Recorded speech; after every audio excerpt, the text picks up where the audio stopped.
এখানে আপনাদের ইনভেস্ট কেমন? এখানে ইনভেস্ট আছে, ব্যাপক পরিমাণে ইনভেস্ট আছে ভাইয়া। আপনার এই ছোটটাই ধরেন, ছোটটা এটা প্রায় 10 থেকে 12 লাখ টাকার মতো ইনভেস্ট। ফুল গাছ কেনা ভালোবাসে। এখন আমরা আছি ঢাকার উত্তরা দিয়াবাড়িতে। তো সেই ফুলকে কেন্দ্র করে একটা বড় নার্সারি তৈরি হয়েছে। কিভাবে তারা একটা বড় নার্সারি তৈরি করলো এবং এখানে কোন কোন ধরনের গাছ আছে, আপনি কিভাবে একটা নার্সারি তৈরি করতে পারেন, তার সকল কিছু পাবেন এই ভিডিওতে।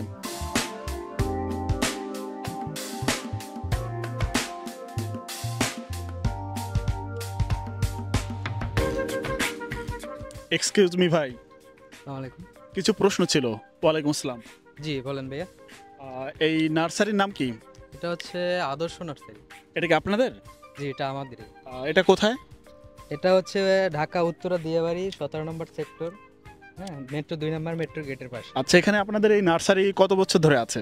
এখানে আপাতত এখন এইটা একটু পুরনো, আর আমাদের অপোজিটে ওইটা আরো পুরনো, তো এটা আপনার 2 বছর রানিং, আর ওটা আরো একটু আগে। আচ্ছা, আপনাদের ঢাকার বাইরে কি আর কোথাও আছে জি জি নার্সারি? জি জি, আমাদের আছে সিলেটে আছে, বরিশালে আছে, মূল ব্রাঞ্চ হচ্ছে বরিশালে আমাদের। প্রথমত হচ্ছে বরিশালে শুরু করছেন, সেখান থেকে এখন সিলেট, ঢাকাতে শুরু করছেন। জি জি জি। এখানে আপনাদের ইনভেস্ট কেমন? এখানে ইনভেস্ট আছে, ব্যাপক পরিমাণে ইনভেস্ট আছে ভাইয়া।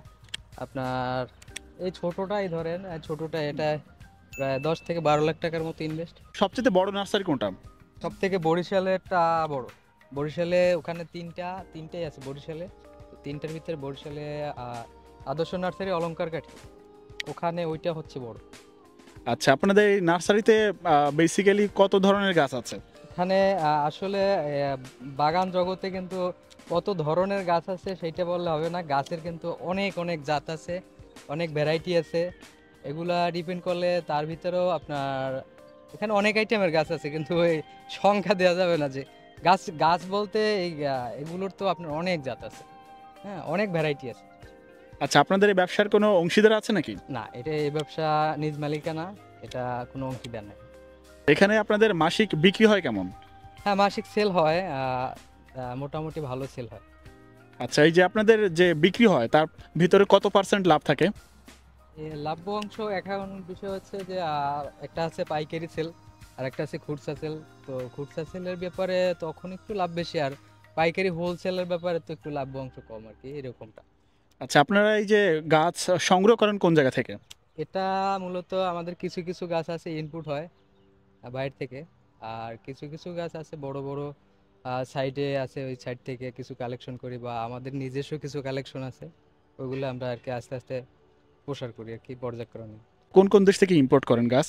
এটা মূলত ইন্ডিয়া, এবং ইন্ডিয়া ছাড়া থেকে ভিয়েতনাম, অন্যান্য দেশ আছে যেগুলো, ওইগুলা থেকে আর কি ইনপুট করা হয়। ব্যবসা করতে সে কখনো বাধার সম্মুখীন হয়েছেন কিনা? হ্যাঁ, অবশ্যই বাধার সম্মুখীন, সব ক্ষেত্রেই ব্যবসার জগতে বাধা সম্মুখীন হতে হয়, এটাই স্বাভাবিক।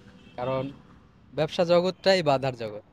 কারণ এটা হচ্ছে যে কখনো বেচা বিক্রি থাকবে না, কখনো থাকবে এইটা, এবং অনেক সময় লেবার থাকে না, অনেক সময় দেখা গেছে যে আপনার যে সকল মালগুলোর দরকার ওই সকল মালগুলো থাকে না। আবার অনেক ওই সকল মাল যেমন রেডি করে থাকে, ওই সব মালগুলো সেল হয় না। লেবার লেবার কস্ট, দেখা গেছে একটা বাগানের যে খরচ আছে, এগুলো অনেক সময় পেরে ওঠা সম্ভব হয় না, আবার অনেক সময় পারা যায়, এরকমটা আর কি। আচ্ছা, আপনাদের এই নার্সারিতে কতজন কর্মচারী আছে? আমাদের এখানে আপাতত বর্তমানে আছে 4 জন আর কি।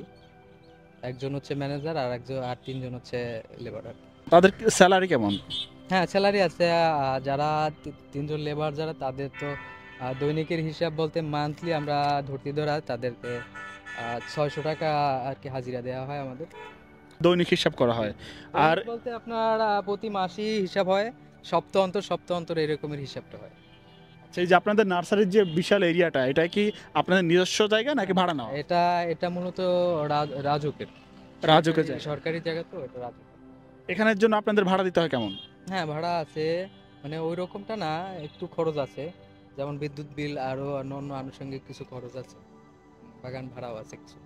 এখন আমাদের যারা তরুণ উদ্যোক্তা হতে চায় বা নতুন ব্যবসা শুরু করতে চায়, তারা যদি কোনো নার্সারি দিতে চায়, এক্ষেত্রে কি পরামর্শ দেবেন আপনি? আগে আমি মনে করি যে তাদের এক্সপিরিয়েন্স নেওয়ার দরকার, অভিজ্ঞতা নেওয়ার দরকার, কারণ অভিজ্ঞতা ছাড়া কোনো জিনিস কাজে আসবে না। কারণ আপনি যদি আপনার বাবার টাকা আছে সামান্য কিছু বা যাই হোক, আপনি উদ্যোগ নিতে পারবেন, কিন্তু উদ্যোগ নিয়ে একটা জিনিস ক্রয় করবেন, ক্রয় করে জিনিসটা আপনি কোন জায়গা কি কাজ করবেন বা কোন জায়গা কি কাজে খাটাবেন, হ্যাঁ, এইগুলো তো আপনার অভিজ্ঞতা না থাকলে তো আপনি কখনো সম্ভব হবে না। যে নার্সারি ব্যবসা শুরু করতে গেলে মোটামুটি কত টাকা ইনভেস্ট করে শুরু করা যাবে? এখন মূলত আগে আমি মনে করি যে বাগানে যদি বাগানি হতে চায় আগে বাগানি হতে হবে। আগে নিজে অল্প অল্প করে ট্রাই করবে, ট্রাই করে দেখবে, তারপরে সামনে যদি আমি বাগান করবো, বড় ধরনের নার্সারি দিব, তখন আর কি এটা সম্ভব। আচ্ছা এছাড়া যদি হঠাৎ করে যদি করতে যায় তখন হোঁচট খেতে হবে, একটু না অনেক হোঁচট খেতে হবে। এটা যখন পর্যায়ক্রমে যাবে, সামনে যখন এটা নিয়ে আগাবে, তখন আর কি এই জিনিসটা উপলব্ধি করবে। আচ্ছা, এখন যদি আপনি কোনো ব্যবসা নতুন শুরু করতে চাইতেন তাহলে কোন ব্যবসা শুরু করতেন? নার্সারি ব্যবসা আপনার ধরেন না, নতুনভাবে উদ্যোক্তা হতে চাইলে কি ব্যবসা শুরু করতেন? এটা তো মূলত নতুন উদ্যোক্তা হতে হলে বা একজন উদ্যোক্তা হতে হলে তার মনে তো একটা আকাঙ্ক্ষা আছে অবশ্যই, যে আমি একটা এই বাগান করব বা আমি একজন ভালো একটা কিছু করব। মানুষের এক একজনের তো এক একটা ড্রিম থাকে না? হুম। তো সেই ড্রিমের উপরে নির্ভর করে আগে সিদ্ধান্ত নিতে হবে যে ওইটাই মাস্ট বি, ওইটাই আমি করব। তো ওইটা আচ্ছা নিয়ে যদি সে ওইটার উপরে রিসার্চ করে বা ওইটার উপরে অভিজ্ঞতা অর্জন করে তারপরে যদি বিজনেস করে বা উদ্যোক্তা হয়ে যদি ওইটার উপরে করে, তাইলে আমি মনে করি যে এটা তাদের জন্য প্লাস পয়েন্ট। আচ্ছা, এই যে নার্সারি ব্যবসা এটা কি সিজনাল ব্যবসা? ধরেন প্রথম 6 মাস ব্যবসা হলো, পরে 6 মাস হলো না, নাকি ধারাবাহিকভাবে ব্যবসা হয়?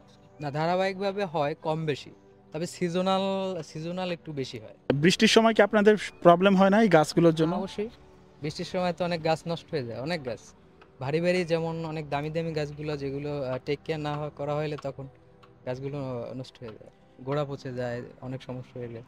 আচ্ছা, এখানে আপনাদের সর্বোচ্চ কত টাকা দামের গাছ আছে? এখানে আমাদের এখানে মূলত একটু কম দামি গাছ আছে, আমাদের মূল ব্রাঞ্চ যে স্বরূপকাঠি ওই আদর্শতে, তো ওখানে ওইটাতে আর কি ভালো ভারী ভারী গাছ আছে, দামি গাছ। এখানে আমাদের সর্বোচ্চ 60,000 টাকা পর্যন্ত আছে সর্বোচ্চ। গাছের নাম কি ওটার? ওটা হচ্ছে বোতল পাম বলে আর কি, যে বোতল পাম, এই যে একটু ঘুরলে দেখতে পাবেন, এই যে বোতল পাম এটা। আচ্ছা, তো এখানে আপনাদের সবচেয়ে বেশি কোন ধরনের গাছ বা ফুলের গাছ ক্রয় করেন? এখানে মূলত ফুলের গাছ ক্রয় করে আপনার বিভিন্ন কোয়ালিটিরই ফুলের, যেমন ফুলের আইটেম আছে, আবার শোভাবর্ধনকারী আছে, আবার দেখা যাচ্ছে ফলজ আইটেম একটু কম চলে, শহর অঞ্চল তো এই জন্য ফলজ আইটেম ছাদে তো ছাদে তো ওই রকমের একটা করে না। আর বিশেষ করে বনসাইটার উপরে সবাই একটু আকৃষ্ট, কারণ যেমন এই যে আমাদের এই বাগান বিলাসে যে গাছগুলো দেখতেছেন এইগুলা কিন্তু সবগুলোই বনসাই। আচ্ছা, এই যে এগুলা কিন্তু পুরা বনসাই এগুলা। আচ্ছা, আপনাদের এই যে বনসাই কত বছরের পুরনো আছে? আমাদের এখানে বনসাই পুরনো বনসাই আছে 12, 14, 15 এরকম। ঠিক আছে, অনেক সুন্দর পরামর্শ দেওয়ার জন্য। আমরা খুব সুন্দর একটা সাক্ষাৎকার নিলাম, যেখানে তিনি একটা কথাই বলেছেন যে অভিজ্ঞতা ছাড়া আসলে কোনো ব্যবসায়ী করা সম্ভব নয়। আপনার যদি একটা নার্সারির প্রতি ভালোবাসা থাকে এবং এই সংক্রান্ত কোনো ব্যবসা শুরু করতে চান, তবে অবশ্যই এই ভিডিওটা আপনার অনেক কাজে আসতে পারে।